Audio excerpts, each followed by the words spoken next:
Hello everyone, welcome to my channel DSC, that is Dynamic School of Excellence. This is Ruby Gupta, and today I'm going to discuss Chapter 2 Federalism Part 3. Now, today we are going to discuss decentralization. Now, this is a very important topic that we have towards the end of the chapter. So, now we start with decentralization. सबसे पहले ये समझते हैं कि ये decentralization होता क्या है, what is it? So it's very simple. Center, if something is in the center, what does it mean? That means the whole power is in the center. But if you say decentralize, that means ki all the power which is in the center has been transferred somewhere else, meaning जो सारी power है वो concentrate नहीं है एक जगह पे. और जब हम पावर की बात करते हैं तो we are talking about the political power. तो इसकी एक बहुत ही सिंपल सी डेफिनेशन है कि जब एक पावर को, पॉलिटिकल पावर को, जो डिसीजन मेकिंग जो पावर होती है, जो लॉ बनाने की पावर जो हमारे पॉलिटिशियंस जो हैं, एमपीज एमएलएस के पास होती है, तो if that power is taken away from central and state governments and then it is given to the local government, that is called decentralization. तो basically in short अगर हम कहें तो decentralization का मतलब है local government, जहाँ पे जो डिसीजन मेकिंग है which is done at the local level, मतलब हर एक गांव में डिसीजन लिया जाएगा. और अगर वो सिटी है तो अर्बन सिटी में, एवरी लाइक अर्बन एरियाज में every person will have the participation in that is decentralization. तो यहाँ पे आज हम जो decentralization में देखेंगे वो क्या है, it is about local government. This major step towards decentralisation, ये कब लिया गया था? 1 मार्क क्वेश्चन है हमारा. It was taken in 1992. So this year you have to remember. तो सबसे पहले डेफिनेशन याद करनी है आपको, और उसके बाद कौन से साल में ये डिसेंट्रलाइजेशन हुआ था, major step which was taken that, क्योंकि उससे पहले हमारे यहाँ पे सिर्फ सेंट्रल और स्टेट गवर्नमेंट थी. ठीक है, तो अब हमारी जो फेडरल गवर्नमेंट है उसमें a new feather is added to our cap. तो फेडरेशन में अब हमारे पास 3 लेवल्स हैं. ठीक है, अब ये क्यों किया गया, इसका क्या रीजन था? Again this is an important question जो शायद 3 या 5 मार्क्स में आ सकता है. तो आपको इसमें ये बताना होगा कि डिसेंट्रलाइजेशन क्यों जरूरी है, why this has been done. तो बेसिकली इसका रीजन क्या है कि there are so many issues, बहुत सारी प्रॉब्लम्स और इश्यूज होती हैं लोकल लेवल पे, which can be best settled at local level only.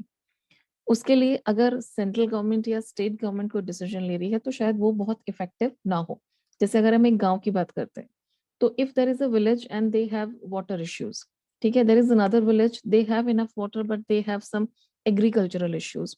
तो वहाँ के जो लोग हैं, वहाँ के जो, अगर वहाँ पे हमने लीडर्स चुने हैं और वो अगर उस प्रॉब्लम को देखेंगे तो they will be able to solve that problem better. इसलिए लोकल गवर्नमेंट ज्यादा अच्छी है. जो लोकल लेवल पे जो हम अपनी प्रॉब्लम्स को सॉल्व कर सकते हैं वो ज्यादा इफेक्टिव है. Second thing is that they have better idea where to spend money. एक प्रॉपर बजट होता है हर एक जगह का, और उन्हें पता होता है कि कहाँ पे किस चीज पे हमें पैसा खर्च करना है. तो क्या होता है कि फिर हम अननेसेसरी चीजों पे जो बजट पास होता है वो खर्च हो जाता है, तो वो बहुत एफिशिएंट नहीं होता है. अदर थिंग इज दैट कि डिसेंट्रलाइजेशन से एक और फायदा है कि local people can directly participate in that. क्योंकि जनरली जैसे गांव की अगर मैं बात करूं तो वहां पे दे ऑलवेज हैव ग्राम सभा. तो जितने भी गांव के एडल्ट मेंबर्स होते हैं जो वोटिंग जिन्होंने की है, सो दे ऑल पार्टिसिपेट, वो मिलते हैं every now and they discuss, और फिर वो डिसीजन लेते हैं कि where this money should be spent, कौन कौन से इश्यूज हैं गांव में जिसपे वर्क करना है, कि भाई स्कूल खोलना है, अगर स्कूल है तो कोई और ऐसी चीज है जिसकी जरूरत है, जैसे गांव में अगर हॉस्पिटल नहीं है या फिर कोई डिस्पेंसरी नहीं है तो they can spend money on that. तो इस तरह के जो डिसीजंस हैं वो ज्यादा अच्छे लिए जा सकते हैं. एंड यू नो कि अगर लोग पार्टिसिपेट कर रहे हैं कि भाई उनकी क्या नीड्स हैं, अगर उन्हें फुलफिल करने के लिए उन्हीं से पूछा जाए, तो इससे क्या होता है, democracy also becomes better, deeper. तो डेमोक्रेसी का मतलब ही यही है कि जहाँ पे लोग अपने लिए डिसीजंस ले रहे हैं, लोग इसमें बहुत अच्छी तरह से पार्टिसिपेट कर सकते हैं. सो डिसेंट्रलाइजेशन इज वेरी इंपॉर्टेंट. इसके कुछ और भी बेनिफिट्स हैं। एक तो हर जगह जहाँ पे जैसे each and every village, each and every town, city, everywhere representatives are elected, and there are in India 36 lakh elected representatives municipality में और ग्राम पंचायत में. So we have got so many representatives all over the country.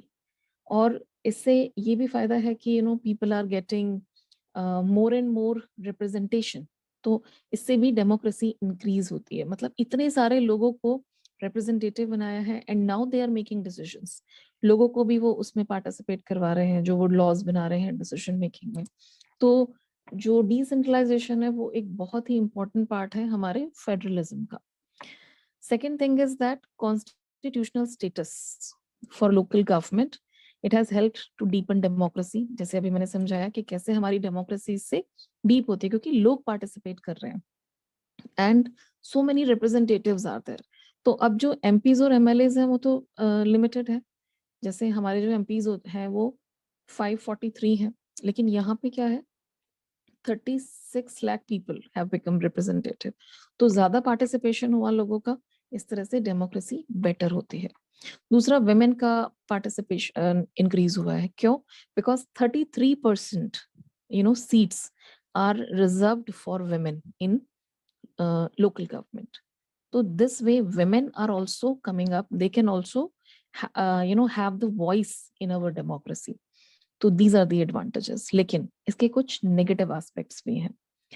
गांव में जो ग्राम सभा होती है वो रेगुलरली हेल्ड नहीं होती है. ये सारी चीजें मैं अभी आपको बताऊंगी ग्राम सभा क्या होती है. एंड जो स्टेट गवर्नमेंट होती है at many places they do not transfer significant powers to the local government. तो अभी भी कहीं ना कहीं कमियां हैं. उन कमियों को अगर हम दूर करें तो ये जो डिसेंट्रलाइजेशन वाला जो स्टेप है this would be more effective.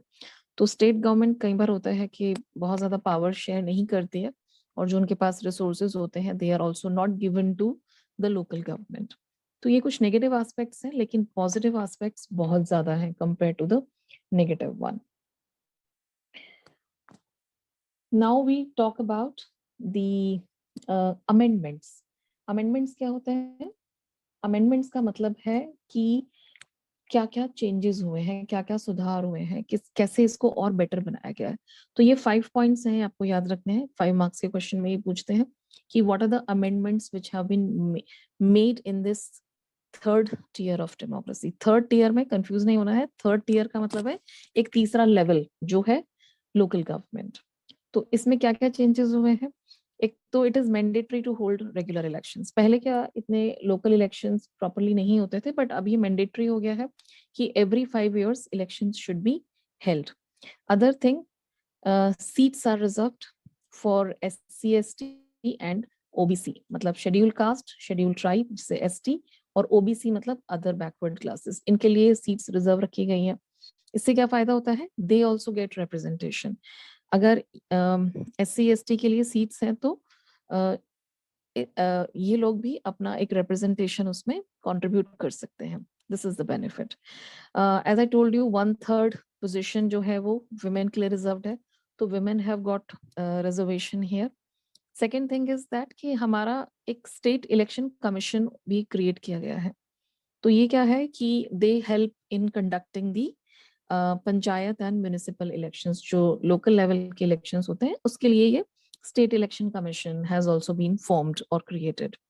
And fifth point is कि स्टेट गवर्नमेंट, मतलब ये मैंडेटरी हो गया है अब कि state government has to share power and revenue. मतलब उनको एक गांव में और शहर में हर जगह उन्हें कुछ पावर देनी ही पड़ेगी. And at the same time they also have to share the revenues with them. Revenue मतलब टैक्सेस.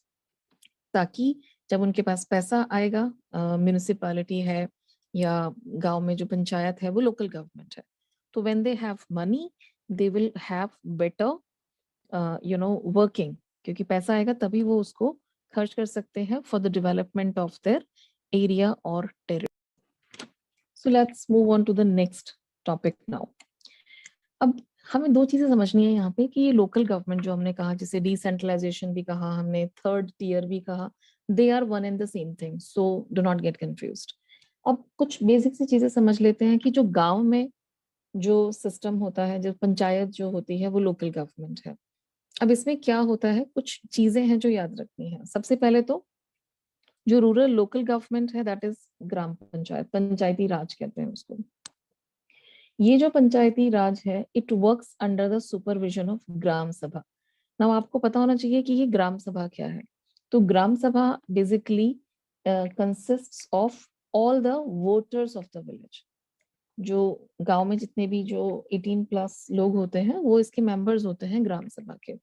और ये मिलते क्यों हैं, इनका इनका पर्पस क्या होता है कि they have to meet twice और थ्राइस अ ईयर। तो साल में 2 से 3 मीटिंग्स होंगी इनकी। And in the meeting what they do, this is again you should know. तो वो क्या करते हैं, एक तो they approve the annual budget, कि भाई जो पैसा फंड्स जो है वो मिले हैं स्टेट गवर्नमेंट से, या फिर जो टैक्सेस वगैरह जो कलेक्ट हुए हैं, उसे कैसे खर्च करना है, what are the areas where they have to actually spend the money, वो डिसाइड करते हैं एनुअल बजट। और वो रिव्यू करते हैं performance of the gram panchayat. तो ग्राम पंचायत में जो पंच और सरपंच होते हैं, जो उनका हेड होता है उसे सरपंच कहते हैं, तो उनकी परफॉर्मेंस कैसी है, आर दे वर्किंग, तो ये सारी चीजें देखी जाती हैं।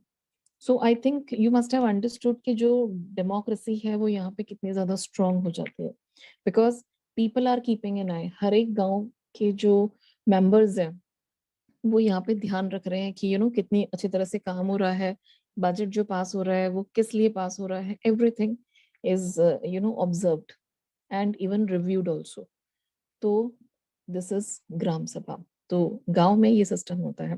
लेकिन उसके अलावा एक और सिस्टम भी यहाँ पे बनाया गया है कि जो भी जैसे अलग अलग गांव की जो पंचायत है, जो ग्राम पंचायत है, उसको मिला के एक बनाई जाती है पंचायत समिति। इसको पंचायत ब्लॉक या पंचायत मंडल भी कहते हैं।